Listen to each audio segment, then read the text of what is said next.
माँ, ये राधिका है, तुम्हारी बहू। राधिका गांव में हॉस्पिटल में नर्स का काम करती है। बस हम दोनों में दोस्ती हो गई और हमने शादी कर ली। राधिका, माँ के पैर छू। अरे चल हट नालायक। अरे मैंने क्या क्या सपने देखे थे कि तेरी शादी किसी अमीर घर में करूंगी और दहेज में लाखों रुपए लूंगी, और तू गांव की इस मामूली लड़की को मेरी बहू बनाकर ले आया।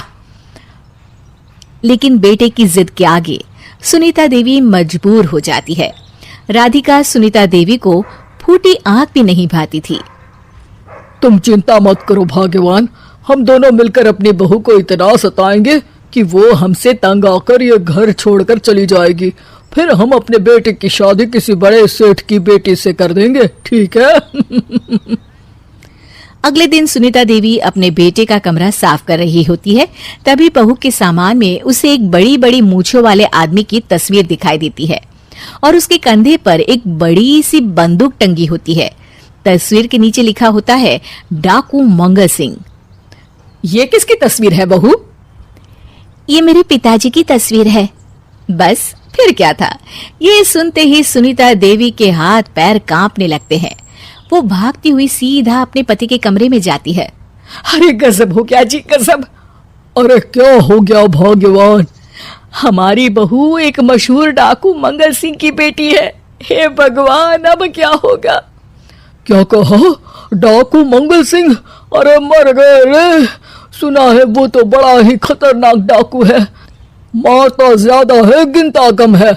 लोग पुलिस वाले भी उसके नाम से कांपते हैं। अरे सुना है वो तो हर हफ्ते 2-4 लोगों का ऊपर का टिकट कटवा ही देता है। हे भगवान, अब हम क्या करेंगे? ये हमारे नालायक बेटे ने कैसी मुसीबत हमारे गले बांध दी। हाँ वो तो है। अगर हमने बहू को जरा भी तकलीफ दी तो उसका बाप मंगल सिंह हमें गोली से उड़ा देगा। अब जो मैं कहता हूँ उसे ध्यान से सुनो। तुम बहू से बिल्कुल घर के काम मत करवाना, और ध्यान रहे उसे किसी प्रकार की तकलीफ नहीं होनी चाहिए, समझ गई ना? और ऐसा ही होता है।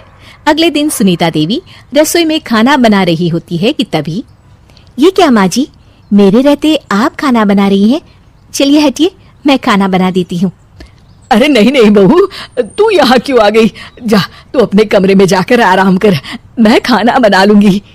सुनीता देवी जिद करके राधिका को भेज देती है। फिर एक दिन, अरे फर्श पर कितनी धूल जमी है, माँ जी देखेंगी तो नाराज हो जाएंगी, मैं अभी यहाँ पोछा लगा देती हूँ। राधिका जैसे ही पोछा लगाने लगती है कि तभी उसके ससुर की नजर उस पर पड़ती है। बंसीलाल भागता हुआ वहां आता है। अरे नहीं नहीं बहू, तुम ये क्या गजब कर रही हो? बहू तो बेटी समान होती है और हम ना अपनी बेटियों से काम नहीं करवाते। तुम आराम से बैठकर YouTube पर किड लॉजिक चैनल की सास बहू की कहानियां देखो। वो लोग ना बहुत अच्छी अच्छी कहानियां बनाते हैं। सच? आप देखते हैं? अरे मैं तो रोज देखता हूँ। शहर की बहू तो मेरी फेवरेट कहानी है। हाँ, ये कहकर बंसीलाल पोछा लगाने लगता है। इस तरह राधिका के सास ससुर सारा दिन उसकी खुशामद में लगे रहते हैं और उसे किसी महारानी की तरह रखते थे। कैसा लगा बहू? पिज्जा टेस्टी तो है ना? अच्छा, मीठे में क्या खाओगी बोलो तो?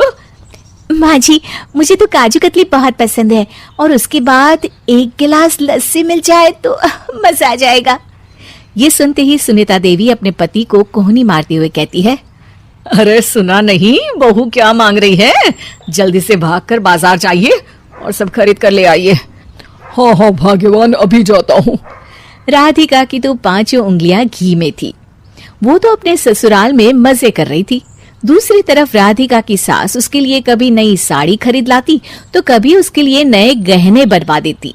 फिर एक दिन डाकू मंगल सिंह अपनी बेटी राधिका से मिलने अपने आदमियों के साथ आता है। उन सबको देखते ही राधिका के सास ससुर डर के मारे कांपने लगते हैं। मर गया रे, डाकू मंगल सिंह तो सच में कितना डरावना दिखता है। ऊपर से इतनी बड़ी बंदूक लेकर घूमता है। कैसे हैं समधी जी? क्या हुआ? आप इतना घबरा क्यों रहे हैं? और आपको इतना पसीना क्यों आ रहा है? आपकी तबीयत तो ठीक है ना? जी अभी तक तो ठीक है, पर लगता है बहुत जल्द खराब होने वाली है। क्या कहा आपने? जी जी, कुछ नहीं, बताइए बताइए कैसे आना हुआ। दरअसल आज आपके शहर में हमारी नाटंकी मंडली का प्रोग्राम है, तो इसी बहाने सोचा बेटी का ससुराल भी देखता चलूं। ये सुनते ही राधिका के सास ससुर हैरान हो जाते हैं। क्या कहा? आप नौटंकी में काम करते हैं? हाँ माँ जी, पिताजी डाकू की एक्टिंग बहुत अच्छी करते हैं। उन्हें तो कई अवार्ड भी मिल चुके हैं। और ये बंदूक, ये तो असली लगती है। तभी राधिका के पिताजी अपनी नकली मूछ निकालते हुए कहते हैं, इस मूंछ की तरह यह बंदूक भी नकली है। ये तो छर्रे वाली बंदूक है। इससे तो मैंने आज तक चिड़िया भी नहीं मारी। अरे खोदा पहाड़ निकला चूहा। इसका बाप तो मामूली नौटंकी वाला निकला और हम इससे डर कर बहू की नौकरों की तरह सेवा कर रहे थे। आपने सही कहा जी, इसके पीछे मेरे कितने पैसे खर्च हो गए और काम कर करके मेरी तो कमर टूट गई सो अलग। अरे बहू, तूने अपने पिताजी के बारे में हमें पहले क्यों नहीं बताया? राधिका मुस्कुराते हुए कहती है, आपने तो कभी पूछा ही नहीं ना माँ जी।